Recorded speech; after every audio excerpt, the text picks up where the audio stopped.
Alrighty, for this first one right here, we have number 1. It wants us to find the slope. So we're going to go from this point to this point. When we're looking for slope, we want up and down movement on top, left, and right on bottom. Okay, so I'm looking for my up and down. To get from here to here, I need to go up. If I go up, it's a positive number. I went up 1, 2, 3. So I have a positive 3 right here. Then to get there, I need to go right 1. Okay, since we went right, it's a positive 1. So our slope for this one is 3 over 1, or just 3. Okay. Next one. Next one we have here, again, up and down goes on top, left and right goes on bottom. So I'm going to go from here to here. I need to go up 2, since we went up, it's positive. So up goes on top. Then I need to go right. 1, 2, 3, 4, 5, 6. So 6 goes underneath. Since it's right, it is positive. Okay, but this is not good. I need to simplify it still. So I could take a 2 out of both of them. And 2 divided by 2 gives me 1. 6 divided by 2 gives me 3. So my slope for this line is 1/3. Our favorite one right here, this is our special case. Okay, so to get from right here to right here, I don't need to move up or down. So I have 0 on top, but I need to move right. I have 1, 2, 3, 4, 5, 6, 7 right. But when 0 is in the numerator, our slope is going to just be 0. So our slope for this one is 0. It's a horizontal line, so our slope is 0. Our last one on these graphs, I'm going to go from here to here. Okay, so we're finding the change in y first. So I need to go down. Okay, I went down 1, 2, 3, 4. And if I go down, it's a negative number, so it's -4 here. Then I need to go right. Went right 1, 2, 3, 4, 5, 6, 7. So it's a +7 because we went right, and it's a -4 because we went down. And I cannot simplify this at all. So that's my slope.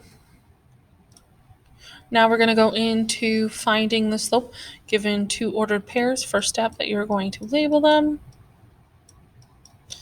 x1, y1, x2, y2. We're going to plug them into our slope formula, which is y2 minus y1 over x2 minus x1. Okay, we're going to then plug them in. I'm going to have 12 minus -4 over -20 minus 10. So when we have minus that negative, it's going to change to plus. So I'm going to get m equals 16. Then -20 minus 10, it's going to give me a -30. I'm going to see, can I simplify this? I can. I can take a 2 out of the numerator and a 2 out of the denominator. When I divide by 2, 16 divided by 2 gives me 8. -30 divided by 2 gives me -15. Okay, but remember, when we have a negative sign in a fraction, we can move it all around. I can have -8 over 15. I can have 8 over -15. Or I can have that negative sign right in the middle of them. All 3 of these mean the same thing. All 3 mean the same thing. Okay, so for this one, I already put them in. We have 6 minus 19 over 11 minus -8. That minus a negative turns to plus. So I'm going to end up with 6 minus 19 gives me a negative 13. Negative 11 plus 8 is going to give me a negative 3.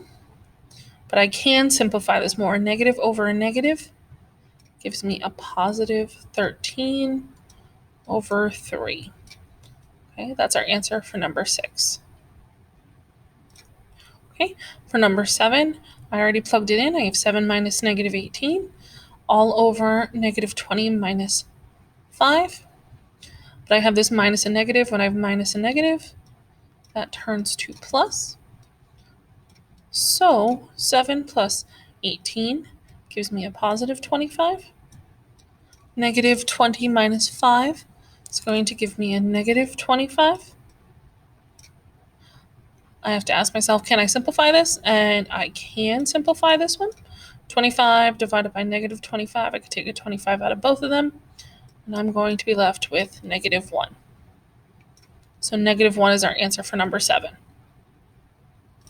Okay, our last one right here, I've already filled them in. I have 8 minus 8, and then 1 minus negative 15. I have a minus a negative, so I need to change that to plus. 8 minus 8 is 0. Over 1 plus 15 gives me a 16. But when 0's in the numerator, we're going to get 0. So my slope for this one is 0.